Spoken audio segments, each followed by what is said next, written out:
we have 5,165 cases of coronavirus in Victoria. That is 428 new cases since we last updated you. 57 of those are connected to known outbreaks, 1 from quarantine, and 370 of those cases are under investigation by our public health team.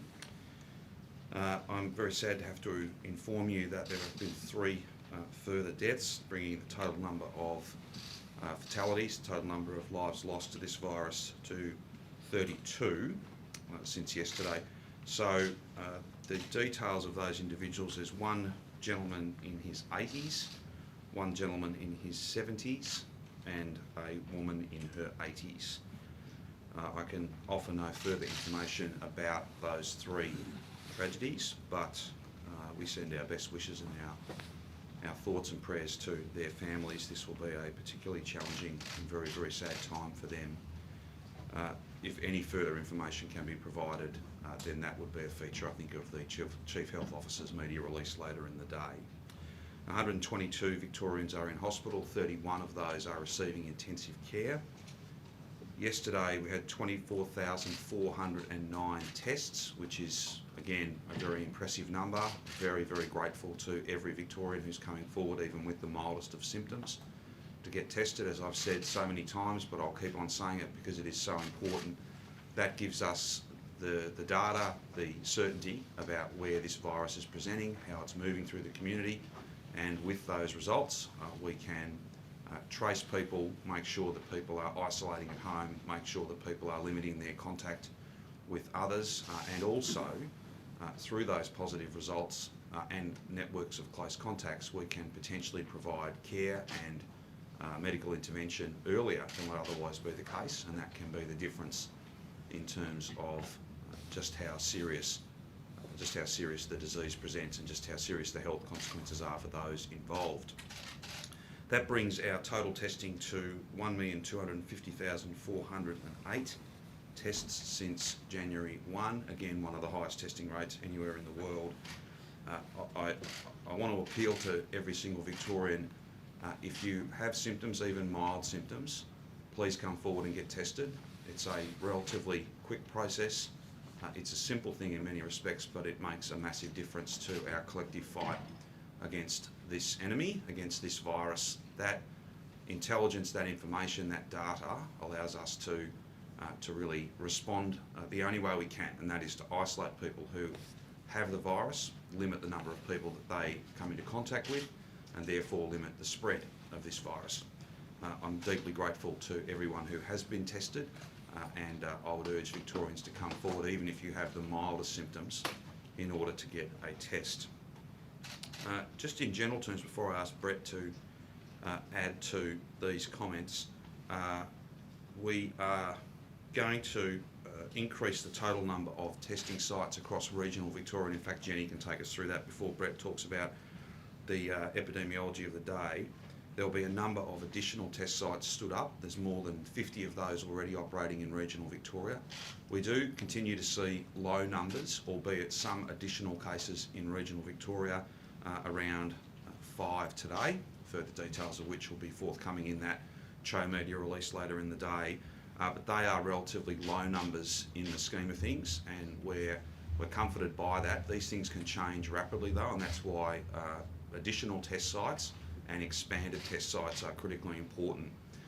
We're also standing up dedicated regional public health teams, so local squads who really can bring that intensive intervention to even the smallest number of cases, to really sit on those positive cases to make sure that they get the best public health response, that we catch them early and that we can limit their contact with other people. And I'm very grateful to those who have tested positive in regional Victoria for following those detailed quarantine rules, making sure that they stay at home, making sure that they're not spreading the virus through anything that they do.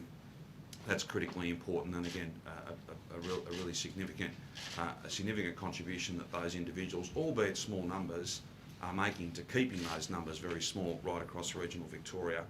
That ring around Melbourne and Mitchell Shire is working in terms of reducing the spread of this virus into regional Victoria, but it can change. It can change if people don't follow the rules. It can change if people have symptoms and go about their business as if they didn't. It can certainly change if people pretend this is over because they really want it to be. That's not the situation we face. That's not the reality that we have to confront. Jenny will speak a bit more about some of those dedicated teams and the additional testing capacity in regional Victoria, so we can try and stay a step ahead of the virus as it presents outside metropolitan Melbourne. Inside metropolitan Melbourne, can I again thank every single person in metropolitan Melbourne and Mitchell Shire who's doing the right thing, making great sacrifices, staying at home, limiting their activity, following the rules. They are common sense rules, and that's the guiding principle. If you've got to ask yourself and give a whole lot of thought to whether what you're planning to do is within the rules or against the rules, the chances are it is against the rules. Common sense is what really should guide everybody. These are sacrifices. I know that no one is enjoying being in a 6-week lockdown. Those stay-at-home orders are deeply frustrating. But at the same time, they are the only tool that we have. We don't want to extend this any longer than the 6 weeks. We don't want to have to put in additional rules. And that's why we're so grateful to those who are doing the right thing, and we've got a message, a very clear message, to those who are not. Victoria Police are out there. There's been some further advice provided overnight that is essentially to assist police in doing their important work. Can I just cite one example? We saw last night some coverage of a couple of people who had travelled from Coburg to, I think, Rye on the Mornington Peninsula. That is a 200-kilometre round trip. That is not daily exercise. That is a day trip.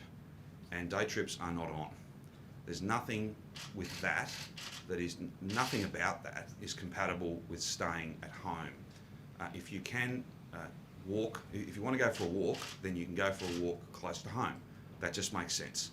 Otherwise, if you're travelling literally 200-kilometre round trips, will do nothing but spread this virus. I know it's inconvenient. I'm sure people would love to go to perhaps more scenic locations, perhaps locations that they spend time at normally, but this is not a normal winter. This is not, as we approach this weekend, it is not a normal weekend. These numbers are very challenging. We've always said it would get worse before it got better. Let's not any of us contribute to the fact that we have got significant virus and it is spreading across the Victorian community. Let's not contribute to that. Let's do everything we can to pull that up. Ultimately, good judgment, common sense. You know, if I want to go for a walk, then I'll go for a walk in Mulgrave, where I live. I will not go to the TAM. I will certainly not be driving 50 kilometres away or 100 kilometres away from my home to go and do something that I'd very much like to do. That's not compatible with stopping the spread of this virus. There are clear rules, but even then, I would just say to those people who are spending inordinate amounts of time trying to find ways around these rules, that's not where we're at. That's not helpful. That is not going to do anything to pull this virus up. We just have to use common sense for ourselves, for our family, for our community, for every single Victorian family. And if that's not enough of a motivation, well then, to simply get out of these restrictions quicker than would otherwise be the case, let's all follow the rules and exercise good, sound, common sense, good judgment over these next 5 weeks or so. This is simple in many respects. They're small things for many people, but they do make a really big difference in the number of people who will be infected, the length of time that we will be locked down, and the likelihood or otherwise of having to add to these rules with further restrictions, further frustration, further difficulties for so many people. So please, I don't want to take away from the fact that so many people are doing the right thing, and I thank them. I thank them really clearly. We are so grateful to them. That is the vast majority, but a day trip is not the same as daily exercise. It's a very different thing, and it is not on. So please use good judgment. Please follow the rules. That's how we'll get out of this home isolation quicker than would otherwise be the case. That's how we'll limit the spread of the virus. That's how we'll keep people well, and it is how we'll get to the other side of this. I might just ask Jenny quickly to go through those regional test sites and regional dedicated public health teams, and then Brett can take us through outbreaks and all the usual information that you seek from him, and then we can take any questions you have.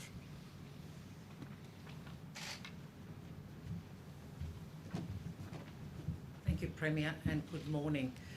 In recent weeks, we have been seeing a steady increase in coronavirus cases across Victoria, but concentrated largely in metropolitan Melbourne. And today's numbers just demonstrate the gravity of the situation.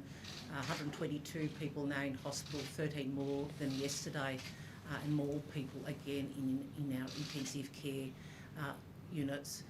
So I do want to impress upon all Victorians the seriousness of the situation and the need to follow the rules and exercise common sense. We're keeping a very close eye on regional Victoria, and whilst the numbers in regional communities have been lower, we've had about 42 cases since the 1st of July, we're keeping a very close eye and monitoring the data on a daily basis, and it's very important that regional Victorians do not become complacent.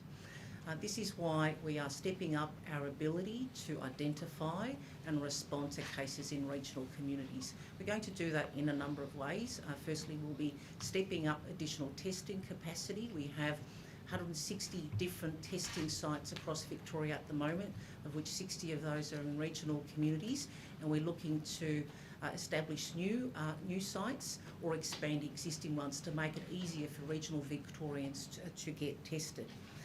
So those new and expanded sites will be in a number of communities across Victoria, in Campaspe, at Echuca Regional Health, at Bass Coast Health, that is at Wonthaggi Hospital, in Greater Bendigo at La Trobe University Rural Health School, in Greater Shepparton, based at Golden Valley Health, in Kooyurup, based at the Kooyurup Community Centre, and also in Mildura, providing a drive-through facility there. And we'll be providing and establishing further testing sites right across Victoria, including in regional communities, in coming days and weeks. We want to encourage regional Victorians to not be complacent, to do common sense things like staying home as much as possible, but particularly if they are sick, it is vital that they stay home and they present to be tested even if they have mild symptoms. We have had some cases of people who might be commuting to Melbourne, going back to regional communities, and therefore infecting their family members. So it's important that people are aware that there are risks at the moment in regional communities, and that they need to take every step possible to keep themselves, their families and their loved ones and their entire community safe as well. We're also stepping up our ability to trace regional cases. We're establishing public health teams in regional Victoria for the very first time. We are facing a once-in-a-100-year event here with this pandemic, and so now we are going to be establishing 5 public health teams based at regional health services to enable local people, local clinicians based in those health services to do the contact tracing and identify cases in the local communities that they know best. We're starting with Barwon Health. That team of 10 clinicians will be on the job from this week, and then we will be establishing further sites in Bendigo, in Ballarat, in the Latrobe Valley, and also in Shepparton. So all of those communities, and potentially more if there is a need to do so, will have locally based public health teams on the job doing that disease detective work and making sure that their communities can stay safe. So I just want to conclude my remarks in saying that we have seen great tragedy this week. We've had 3 elderly Victorians lose their life sadly in the past 24 hours, and I want to express my condolences to their families. And we've had other families who've experienced tragedy in recent days as well. This is a very serious situation. We are in the fight for our lives. And I want to impress on all Victorians the need to be vigilant, to limit their movements. They do not need to be exercising outside of their local area. They do not need to be going to the shops every day. Limit your movements, follow the rules, and we will get through this. We are all in this together, and it's important that we all take this situation very, very seriously. Thank you. Just before we ask Brett to go through outbreaks and other things, I did neglect to mention one further development in regional Victoria. We are now requesting of all regional Victorians if you are out and about for a lawful purpose, there are different rules in regional Victoria, and we're very pleased to be able to say that. But there are still rules in terms of gatherings and things of that nature. And of course, hand hygiene, cough etiquette, never going out if you're sick, getting tested if you've got even the mildest of symptoms are chief among them. But as a precautionary measure, we are now requesting of all regional Victorians, if you are out and about and you don't believe you'll be able to maintain that 1.5 metre social distance, so if you're in an Uber or a taxi or public transport or any other setting at the shops, buying the things you need to buy when you need to buy them, if you are out and about in regional Victoria and you don't think you can maintain that social distance, then we are requesting of you that you wear a mask. That is a small thing, but it can make a really big difference in stopping the spread of this virus and keeping those low numbers in regional Victoria very low, so that we don't have to be changing the settings and the rules for regional areas of our state. That mask can be homemade, that mask can be one you've bought, that mask can take the form of simply wearing a scarf. All of these things, they never eliminate risk, but they reduce risk. And that's something that all of us should be completely focused on. The Chief Health Officer might want to speak to that in more detail, but I did neglect to mention that off the top. But now I'll ask Brett to take you through the data for the day, and then we can take any questions you have. Thanks, Premier. Certainly 428 cases, new cases, is both disappointing and concerning. We have not turned the corner here. Worse than that, 428 cases does not just represent that we've got increasing numbers day on day. There will be dozens of individuals who will require hospitalisation out of these 428 people. Tragically, there will be several who will require intensive care support, and a number of people will die. And whenever we have a day with these numbers, that is the case. So it has to turn around. I have talked for some days about a hope that numbers stabilise, but also said there is no guarantee about that. It does reflect behaviours and mobility from 10 or more days ago. And so, of course, there's a hope that these numbers stabilise in the coming days towards the end of this week. That's my hope, but no one is being complacent here, and we are all thinking about the additional measures that might be required if it doesn't turn around. We are not just banking on the idea that if we wait long enough, that number will stabilise and go down. So we have to bear in mind any additional measures that are important to help control the numbers.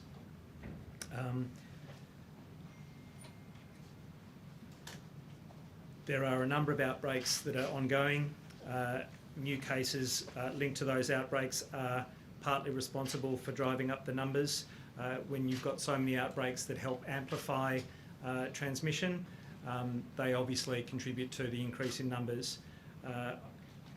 A few updates: 160 cases now linked to Al Taqwa College, 51 cases to Somerville Retail Services in Tottenham, 38 cases at Menarok in Essendon, 36 cases at Estia in Ardea, 32 cases to JBS Abattoir in Brooklyn. There's also some stabilisation in other settings. 19 cases in Northern Hospital, no change since yesterday. 16 cases at Brunswick Private Hospital, no change since yesterday. And the 23 cases at Glendale Aged Care in Werribee hasn't changed since yesterday. But there are new aged care facilities with cases reported. That includes Aurum Aged Care in Plenty, and then single cases linked to Regis in Brighton, Grace Villa in Greensborough, Bapt Care Wyndham Lodge in Werribee, and Bupa Aged Care in Sunshine. As I said, these numbers represent a daily tragedy. There have been 3 new cases since yesterday, and with over 400 cases today, we know that that will represent people who become very unwell, some people, of course, with mild illness, but a number of people who become unwell and actually have chronic symptoms after that. Recent evidence suggests that people have symptoms for weeks, 2 months after recovering. So this is not even an illness where You get over it after a couple of weeks and you get back to a normal state of health. For many, many people, this represents a disability that they carry with their breathing or with their general health for some time to come. And we are not far enough into this pandemic to know what the long-term consequences might be. And there may well be people who really carry this disability or this chronic condition for years to come. I hope that is not the case, but it is obviously concerning that people who've required hospitalisation, people who have severe illness, really do not recover for some weeks afterwards. Is it time to stop all visitors to aged care centres and to actually mandate staff can't move between sessions? What we've seen from the aged care outbreaks is that it's really staff who are becoming unwell and inadvertently bringing virus into those aged care facilities. Visitors are checked very closely. There's been a significant limitation on visitors, but we're not seeing that visitors have introduced it into those facilities. There is an important element to the health of residents in seeing their loved ones and their carers. Some individuals will die when they don't see their loved ones and carers, and so there's a balance to be struck there. But I know that a lot of aged care facilities have really significantly reduced visitation. I don't think it should be a ban. I think it needs to be considered on a case-by-case basis. Were any of today's deaths linked to those aged care facilities, I guess, with those clusters that you now reporting? There's one individual who's linked to an aged care facility from today's deaths, yes. Can you talk to Menarok. So what's the total number of deaths now in Menarok? I don't know, sorry. So sorry, Brett, is that how many cases, or three of those cases, deaths linked to mental? No, just one. Just one, sorry. And just further to that, you talked about the reproduction rate yesterday. Do you have that? What's the current reproduction rate? Look, there are different methods in calculating the effective reproduction number. It's very close to one, if not below one. It kind of we get a range. So there's a probability that it's below one, there's a probability that it's above one. It seems to be sitting at one from the modelling that's been done. That's reassuring, but we also have to go on the numbers we see every day. We also have to take that precautionary principle and work on the basis that we can't just sit back and expect numbers to go down because modelling tells us so. We have to accept that all models are imperfect. They've been very good at predicting the numbers week by week in Victoria to date. But we have to accept that if we see ongoing numbers, even if the modelling is telling us it should go down, we have to respond to the reality on the ground. So when we're seeing such big numbers day by day, even if we don't go over to the stage 4 restrictions, do you think it's now increasingly likely the 6-week lockdown is going to become longer than that? It's really hard to say how long a lockdown might be required. If people are really following the restrictions and doing the key things that we're asking of them, we've seen these numbers drive down very quickly. Through the first wave, the effective reproduction number got to 0.5, and so really cases were halving every cycle, every generation. We can do that if people are really universally following the directions. They're clearly not though, are they? I mean, Well, we were hoping we would see improvements by now. It is early days, and we can still see, as numbers decrease, our ability to find individuals and to follow their close contacts gets greater and greater, and we can reduce those numbers on the downside much faster because it becomes more in our control when the numbers are less. But it has been a slower process. Sorry, you said you'd started thinking about the additional measures that might be required if we don't see a turnaround. Are you able to talk us through what your thinking is there and I guess what the threshold is that you're going to reach where you decide those additional measures are required? Everything's on the table. There are lots and lots of measures that we need to bear in mind, and we shouldn't discount anything. We do need to follow the epidemiology and understand where transmission is occurring. We know that essential work is driving some of it with our outbreaks in aged care and in healthcare, and so there's absolutely a focus on PPE and awareness of symptoms in aged care and healthcare workers, and universal mask wearing is something we're absolutely advocating for in this space, but also the screening, the symptom awareness for everyone so that they are getting tested and isolating very early on. There might be other workplaces that we need to look at. There might be increased compliance measures that we need to look at, but we're not there yet in terms of defining and understanding exactly what might be required or if it's required yet. Those But if we have hospitalisation numbers keep rising and rising.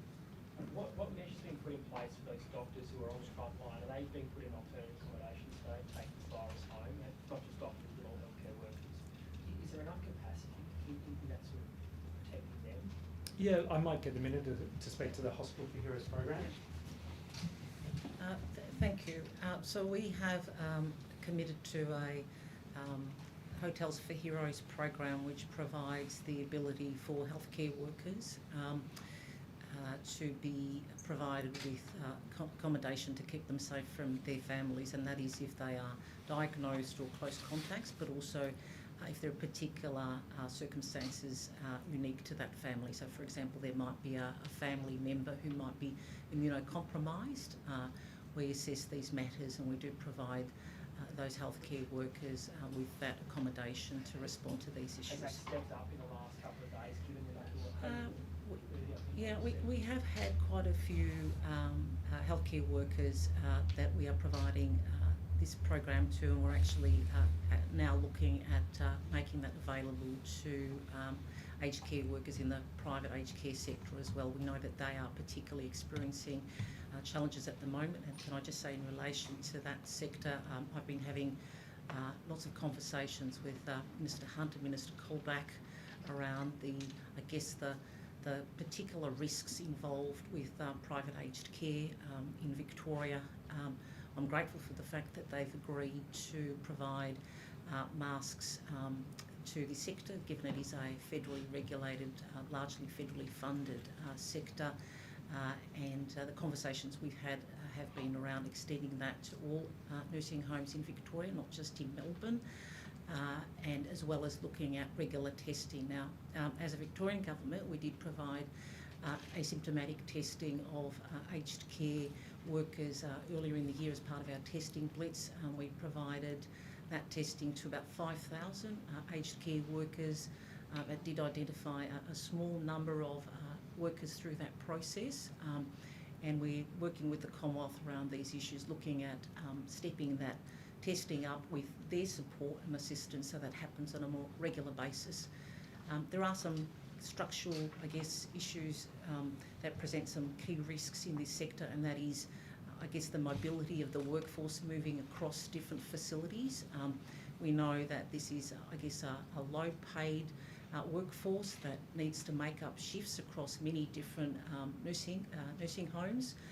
And as they move around, it does present a risk to the residents in that in those facilities. So just in recent days, we've had aged care workers who've worked across a number of facilities that have led to an outbreak in 4 of those aged care homes by virtue of those workers moving across those different facilities. So these are discussions that we're having with the Commonwealth. It's important that the aged care sector look to limit, the movement of the workforce, but it's important, of course, that workers don't feel that they are financially penalised through that process and effectively losing shifts. But they are issues that the sector and the Commonwealth need to look at.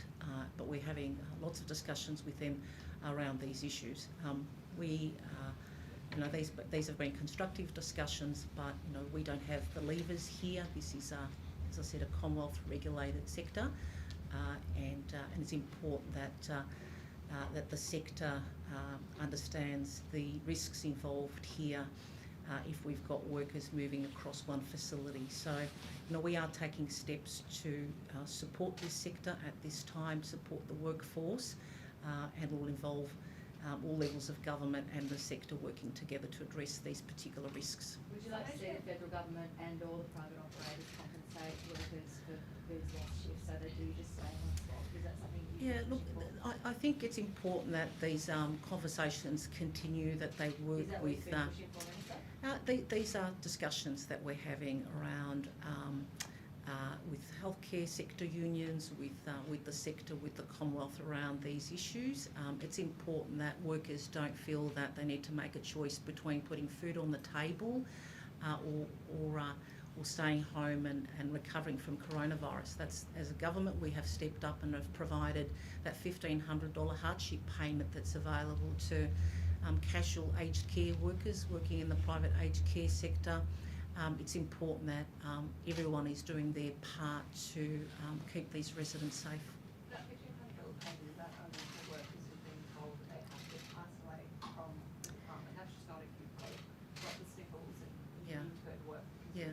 So the $1,500 hardship payment that we've made available is for people who need to isolate at home because they've either tested positive or they are a close contact of someone who has been diagnosed with coronavirus. So that's available to people who don't have the ability to access leave entitlements. That would obviously apply to, casual workers who might be agency staff who don't have those type of leave entitlements. So, we are making that available to people who require that support, but these people can't access other forms of Commonwealth income support. So these are all issues that are part of our ongoing dialogue with the Commonwealth Government. This is a big challenge for Victoria at the moment. We're seeing lots and lots of outbreaks in aged care facilities. I'm very concerned as the Health Minister about those residents. We have stepped up and ensured that where residents do need clinical care and they've tested positive, they have in fact been moved to our hospitals, but we cannot have a situation where we have, all residents in private aged care facilities taking up hospital beds. It's got to be all the parties, all levels of government and the aged care sector stepping up and working to address the risks here. Brett, when we need to see a decline start to happen, like you said, you talk about lockdowns only being in place for eight days. You talk about not enough time yet, but when is enough time to actually see something? People every day when numbers come out to the public that lock us down, scared. When is the time frame? Certainly, we have an expectation that the things that we've put in place 2 weeks earlier should show up in the numbers. So when that 2-week period is completed, we would expect that to manifest in the numbers. So at the end of this week, we're getting very close to that. I think it's still a consideration every day, and we wouldn't wait for a 2-week period if we see concerning elements in any of the postcodes, any of the local government areas, or any of the kind of transmission networks that we're reviewing every day. So 2 weeks is a simple answer, but it's not to say that we would wait that long before making a decision. Those hotspot postcodes are now being locked down though for 2 weeks. Has the behaviour moderated? Have the cases in those hotspots moderated? It doesn't appear that it has. They have and they haven't. So the mobility data suggests that it's changed very significantly across Metro Melbourne, including in the hotspot areas. So it's not as if that hasn't shifted. I've seen very significant shifts in the data for mobility in terms of the amount of time people are spending at home, how much traffic there is on the roads, and the general movement of people from Facebook and Google data that's publicly available. That said, not all postcodes have stabilised. We've seen some postcodes within the initial areas that have plateaued to some degree, but there are other postcodes within those same local government areas that continue to take off, and so it's not a uniform picture, and it might be that some of those other postcodes are yet to plateau, but it might be that they're not moving in that direction. And so again, we have to bear in mind that there's a precautionary principle to take. We wouldn't wait and wait and wait to see if that change occurs. We need to see what it's looking like on a daily basis. So Premier, on that point, would you consider tougher, more policing of those areas where the data is showing people aren't listening? Well, what I'd say, Rich, is that this is not like a tap where you just turn it off and you go from 400 cases to 0. What the 2 weeks that we've just experienced, and it's not 2 weeks of full lockdown across Melbourne, but it is about that in terms of those hotspot postcodes.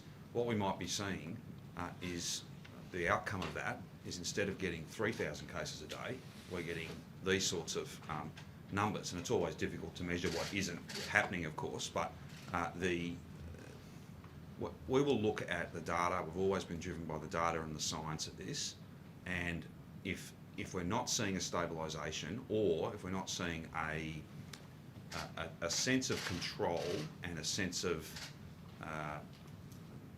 any sense of the strategy is not delivering the outcome, or at least presenting a trajectory that we want to see, then of course, as Brett said, everything is on the table.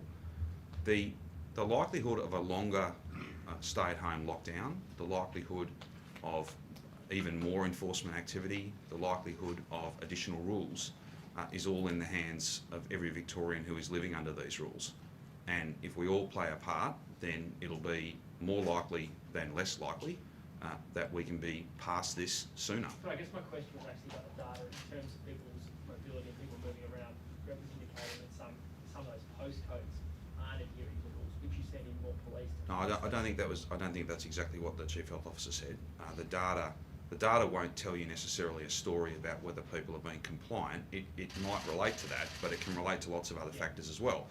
For instance, you could have data in a given postcode that might, on just a raw look at the numbers, look particularly worse than the neighbouring postcode. It may simply be that there are half a dozen families, all of whom have got it, which could then skew your data to the point where it looks manifestly worse.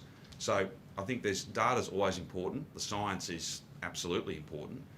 But then having a granular understanding of each of those cases, each of those households, each local area becomes really important as well. I want to see these statewide, I want to see these metro-wide and Mitchell Shire restrictions work.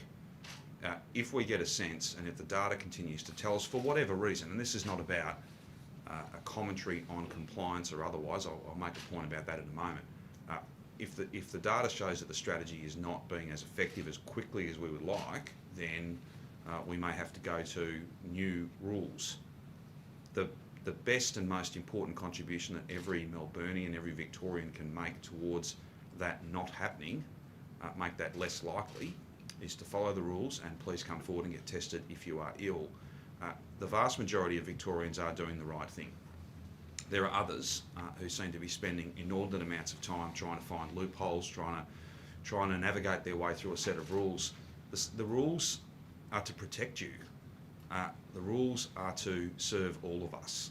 And I just say, if you've got that question in your mind, should I be doing this? The answer almost certainly is no, you should not. And through an abundance of caution and through the sense that all of us benefit from this strategy working, so all of us have to contribute to it, please, daily exercise, that's fine. A day trip where you're literally travelling 200 kilometres, no, that is not fine. It's just not fine. You can't do that. I know that's frustrating, but that's the reality that we face. And pretending it's over because we want it to be over, that is not a strategy at all. There are some people who are genuinely trying to do the right thing. But Yep. And I actually continue want to know- continue to thank them as often as I can, because it's making a massive difference. and they're still confused and they want to do the right thing, but they're not really sure of where they're allowed to go.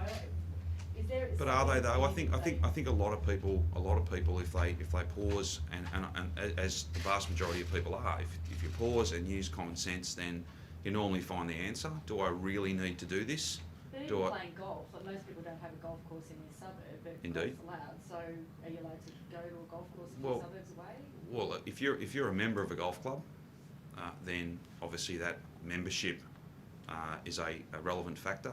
Just like a tennis club or a lawn bowls club, if they're open in wherever you would normally, or fishing or shooting, whatever it might be, these are lawful activities. They are allowed under the Chief Health Officer's rulings, orders, but at the same time, we have to retain a sense of confidence that people are doing the right thing, and all the reports back in all of those settings is people are distancing. There's a whole range of different steps that have been put in place. I suppose the point you make is a good one. There's not a golf course in every suburb, so therefore you can't play golf in every suburb. If you're a member of a club, then it's not unreasonable to travel to that club. The notion, though, that the only place you can walk is 100 kilometres away from your home, that doesn't stand any test of logic. If you can go for a walk in your local community, back to the point I made before, daily exercise and a day trip are two very different things, and I think Victorians know that, and that's why the vast majority of Victorians aren't going on 200 kilometre round trips to have a walk at the beach. They're doing different things, and I'm very grateful to them. We'll always try and provide clarity and advice, but whenever you draw a line or make a rule, there will always be some grey area. What I'm asking Victorians to do is err on the side of caution, err on the side of not pushing the rules so that you can do something that's much closer to normal than COVID normal. That's the best way I can put it. If there are individual issues that need to be adjudicated, then of course we'd always try and do that, and we try and be fair about that. It's really hard to write a comprehensive rule book for human behaviour. The best thing though, err on the side of caution. If you don't have to do it, then don't. If you can do it locally, please do it locally. And daily exercise is not the same thing as a day trip, where you are literally travelling from one side of Melbourne to the other, many, many kilometres away from your home. When you could do that activity, you could be engaged in that activity in your local postcode or close by. Again, if I was to go for a walk, then I'd go for a walk in Mulgrave, where I live. I wouldn't be going to the Tan. I wouldn't be going to the far northern suburbs. I wouldn't be going to the coast. I would not be doing that because I don't need to do that. I can get that daily exercise at home. A stay-at-home order is just that, stay at home. And thank you to all those who are. It's making a big difference. Let's all just try and use as much common sense as we can. You've got more military around. Ombudsman Deborah Glass has announced an inquiry into the response in particular Alfred Street, and said she'll probably investigate the response to the other towers when they went into hard lockdown. What's your response? It's entirely a matter for her. I'm not focused on the work that the Ombudsman's doing. I'm focused on protecting people in those towers, and that's exactly what we've done. We have followed advice of the Chief Health Officer. We're providing a very large number of people are working day and night to provide support and care to those tower residents and other public housing residents, whether they be in those 9 original towers or others. That's our exclusive focus. The Ombudsman, of course, has functions and a job to do, and I'll let her do that. You've got more military arriving this afternoon. Sorry, just further on Alfred Street, because I Yes. think it's Sunday that hard lockdown expires, or that 9 days Yep. we talked about. Yes, the Yeah, balance of the that's 14. Yep. Yes, that's correct. So what's the likelihood that they will come out of hard lockdown? I think the advice of the Chief Health Officer is that hard lockdown can end, but for anyone who still has symptoms, for anybody who has tested positive within the balance of that time and have further days to spend within their own unit, then they will need to do that, and there will be a proper enforcement process, just as there is with every other residence right across the state. What the balance that we've tried to strike here is to treat people no different, regardless of their landlord, regardless of their postcode, or whether they're in a tower or in a suburban house. But at the same time, recognise that there are unique needs in those settings and try and meet those needs as best we possibly can. And look, when you're doing something for the very first time, we've never done this before, there were some challenges in that first 12, 24-hour period. But everybody at all times has done their absolute best. That's all I can ask of emergency services, that's all I can ask of public servants, that's all I can ask of anyone, of the thousands and thousands of people that are part of the team. I'm confident that's what they've done, and they'll continue to do that. Their very, very best to support those who need it. Military arriving today. Yes, you've got more military arriving today. Yes, The Lundy. number of police who are now having to self-quarantine, are you expecting to need more military help to, I guess, supplement the work that not just paramedics are doing, but police as well? Well, part of the arrangement that the Prime Minister and I have is that if we need further support, then I'll ask for it, and the answer will be yes. And that's exactly as it should be. I've got no advice that that's needed now. And indeed, I think as we mentioned yesterday or the day before, Lundy, more ADF arriving, as well as more Ambulance Victoria paramedics joining the public health team, some corporate staff from some of our largest employers. That'll be a feature of each day for the foreseeable future. So I suppose we're focused on standing up those commitments that have been made, that partnership that we've already announced. If we have to add to that, though, there'll be not a moment's doubt. No one will hesitate to make sure that we've got exactly what we need. That's been a feature of our response right throughout. A temporary morgue's being set up at hospitals to deal with the influx of patients. Not that I'm aware of, no. How many Just people on from international- public housing towers have actually been moved to temporary accommodation? We're hearing reports of people in those towers wanting to go and requesting to go, but apparently they've been told they can't. No, I would say to you that quite the opposite is the feedback that I've got. I'm happy to get an update for you because it does change every day, but I think there have been far more offers of relocation that people have said, no, we would prefer to isolate in place. We're trying to be as respectful as we can of people's wishes. There's a whole range of different factors at play there. I'd not heard, but again, I'm happy to follow it up for you, but I'd certainly not heard the notion of people wanting to go and not being able to. We've gone to quite extraordinary lengths, family by family, using some community leaders as well, because there's a whole range of other factors at play. I think it's quite the opposite, but I'm more than happy to come back and try and get some numbers for you. It's a significant number, but it's far less than the total number of people who would have been eligible to go.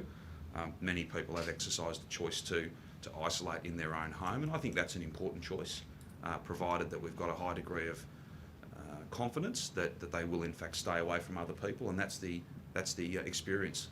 Last questions, please. Just on international flights, that 14-day period of diverting them away from Melbourne is up today. What's happening on that front? No, I think that might have expired a couple of days ago, but in the interim, let's not quibble about the dates. In the interim, I have written to the Prime Minister. I think I made these announcements when I spoke about additional ADF support, indicating to him that there'll be no further international flights coming to Victoria for the foreseeable future. When you've got this much contact tracing to do, this much testing, when you've got all this work that we have to be focused on exclusively right now, that should be the centre of our focus, and it is. And given that you've had one case in hotel quarantine today, I think hotel Correct. quarantine was due to end today. There's very few left. There'll be, for instance, Lundy, there's a few crew. So when we have freight that's flown in, there'll be ones, small numbers. I can try and get you an update, but it's very, very small numbers now, because we've not had any of those large passenger arrivals, but there will from time to time. In fact, almost every day actually, there'll be a small number of crew who would be quarantined for, say, 24 hours before they then get on another plane to head back doing their important work. But it is down now to a very small number. Are those crew being kept in the hotel, or are they? My understanding is some crew, like Emirates and Etihad, being allowed to leave the hotels while they're here on their layovers. I'd need to come back to you on that, but they're obviously in a different category when it comes to other return travellers, but their risk to public health is not taken any less seriously. But I'm more than happy to come back to you on that. Has the full transfer to Corrections Victoria gone ahead? How many severe guards are still working in quarantine? I'd have to come back to you on the detailed numbers, but you've got Corrections Victoria running the entire show, and that does give us some additional capacity. Further to Bridget's question in relation to those who are not returned travellers but might need to isolate, where there needs to be some sense of, well, it's not a custodial environment, but some sense of order to that environment. As you've got less and less returned travellers, it does give you some extra supervised, structured hotel space that you can use for whatever purpose you need to. Professor Sutton, I may have missed it on your run through, but just with the last remaining tower, what are the numbers there? Have they stabilised, and so where are we at with the infection numbers in that last tower before the Sunday release? Yeah, I haven't got the exact number here today, but the Alfred Street Tower obviously went through that 11-day quarantine testing program, so I think there are 20 additional cases that have been identified through that. Again, not entirely unexpected amongst the hundreds who've been tested, so that have come through in recent days to bring the number to around 70. So that's it's a big number in the scheme of things, but again, I think it's been people having been exposed in the quarantine period that have turned up as positive as we've gone through that day 11 testing for everyone in quarantine. Can I just ask on genomic sequencing? Obviously, you released the first lot of data, and you're not releasing the second or the most recent one. Who's made that decision not to release that? So there hasn't been a release of data at all. I shared it with the Premier, and the Premier spoke to it in terms of the announcement of the judicial inquiry. You did say yesterday you wouldn't be releasing. You made the decision not to release it because of the inquiry that's coming out. Who's made that decision? Is it Justice Cope or? I think I clarified yesterday, it's not my data. I haven't produced it, and it belongs to Peter Doherty Institute, who's generated it. But unfortunately, they're saying they can't release the data because it's been covered by the inquiries. Yeah, their judgment, and I think it's not an unfair one, understanding that the inquiry is about to kick off and that it'll all be looked into very shortly. We're seeing in New South Wales that people are becoming infectious as soon as the day after they're contracting the virus. Are you seeing that's occurring in Victoria as well? Is that posing challenges for contact tracing? People can become infectious very shortly after being exposed, right up until the 14-day period. But I think the particular circumstances in New South Wales related to a very infectious individual who passed it on to a number of other people. And because of that infectious dose that they received, they've developed symptoms very quickly. So it really relates to the specifics of that outbreak in New South Wales. We'll have cases like that in Victoria, but it's all within the spectrum of what to expect. Are you able to tell us how many aged care residents have died in the second wave? I don't know, sorry, in terms of the total number, but we can get back to you. Could we get that information?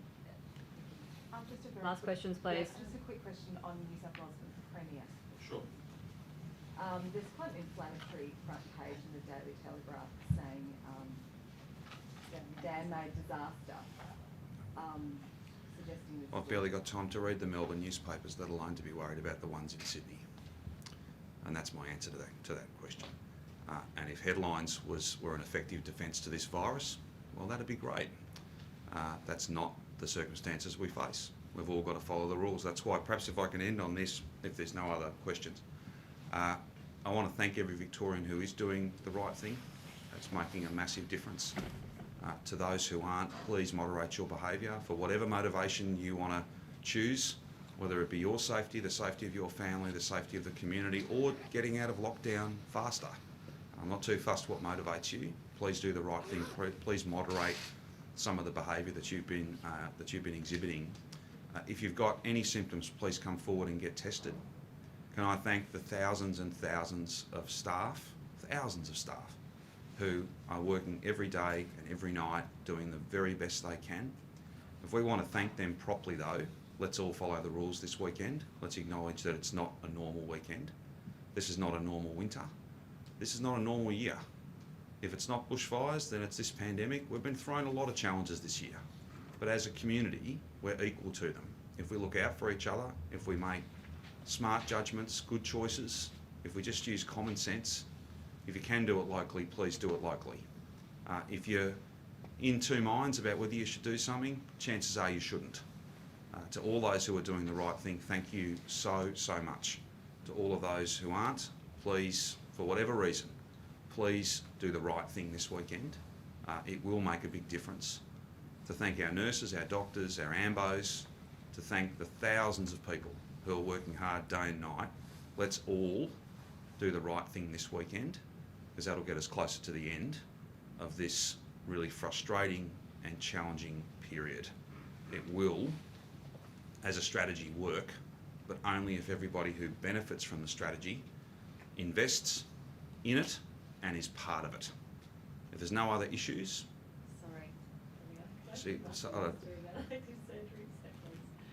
can ask me if you want. Oh, okay. Is there a chance that all elective surgery will be cancelled the coming days, given that we've seen big numbers and is IVF included in the cancellation of Category 3 elective surgery? A couple of points. In terms, we made announcements about elective surgery yesterday. We're not proposing to change those arrangements. We do know that'll be deeply frustrating for a number of particularly Category 3 patients, and we apologise to them for the inconvenience. It's about safety, it's about preserving hospital capacity. In terms of IVF, again, these are not matters for the government, they're matters for private clinics, but I can appreciate just how challenging, how frustrating and how disappointing it would be, but they are judgments that are made by IVF clinics. They've got a whole range of decisions they have to make. They're not easy choices to make. Our heart goes out to anyone who is mid-cycle or in the midst of that process. That's a really challenging. We hope that any disruption can be minimised, but that's not so much a function of decisions that the Chief Health Officer's made. They're judgments that are made by individual IVF clinics, and I'm sure that they're doing everything they can in the best interests of their patients. But again, there's lots of impact in lots of different ways. We don't anticipate any further changes to elective surgery at this time.